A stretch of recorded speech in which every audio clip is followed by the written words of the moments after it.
So, Alex, I've been doing this series on cutting boards lately on social media, but you just dropped some knowledge on me that I wasn't aware of about glue.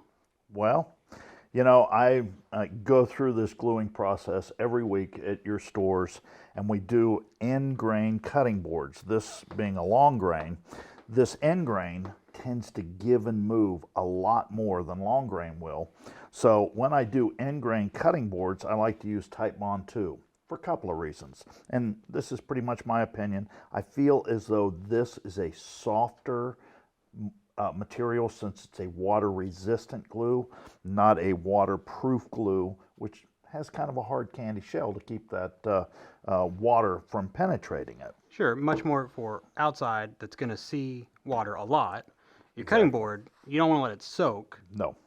so It's okay water to get resistant them is wet. fine. I mean, yes, water resistant is more Plenty. than enough. You can scrub it. You can just don't let it soak or put it in the dishwasher, obviously.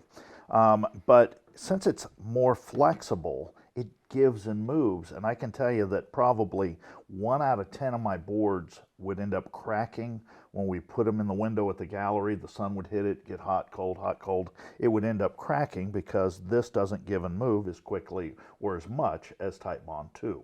So once I started doing that, I didn't have any cracks, any problems. Long grain I've never had a problem with.